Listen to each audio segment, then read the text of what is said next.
پہلے دور میں عالم بنتے تھے، حافظ اور قاری بنتے تھے، اس کے بعد وہ کسی اہل اللہ کی مجلس میں جاتے عمل سیکھنے کے لیے اور اس علم کے تابع ہونے کے لیے جو ہم نے قرآن اور حدیث کو پڑھا ہے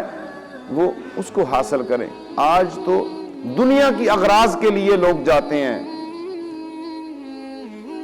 اولیاء کے پاس، دنیا کی اغراض،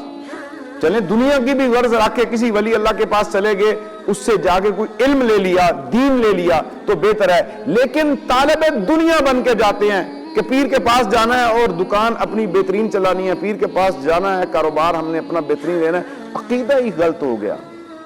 یقین ہی ختم ہو گیا۔ پیر کو صرف اس لیے منتخب کر لیا کہ بس اس نے دنیا کے کام کرنے آ، یہ بات بجا ہے کہ اہل اللہ کی دعائیں، نیکوں کی دعائیں، متقیوں کی دعائیں، والدین کی دعائیں، علماء کی دعائیں اثر رکھتی ہیں۔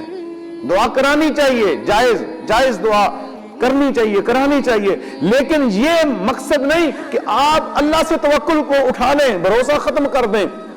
اور صرف اسی چیز کے اوپر آپ آ جائیں کہ بس بیعت ہو گئے، آپ پیر نے ہی سارے کام کرنے ہیں۔ نہیں، پیر کا کام ہے ہدایت کا راستہ بتانا، اہدنا الصراط المستقیم کی طرف گامزن کرنا، شریعت مطہرہ کی خبر دینا، جائز اور ناجائز کے بارے میں بتانا، حلال اور حرام کا بتانا، رسول اللہ صلی اللہ علیہ وسلم کی شریعت واضح کرنا، اس کے اوپر جو ہے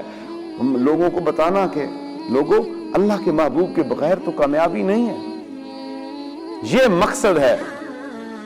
لیکن آج ہم اپنے مقصد سے ہٹ چکے ہیں، اس لیے حق چھپتا جا رہا ہے، اس کی طرف لوگ کم راغب ہو رہے ہیں، اور جو ہیں اور وہ بھی بالکل دائیں بائیں ہو رہے ہیں۔ مزید ویڈیوز دیکھنے کے لیے محمدی رونی قافلہ کے آفیشیل چینل کو سبسکرائب کریں اور بیل آئیکن کو پریس کریں۔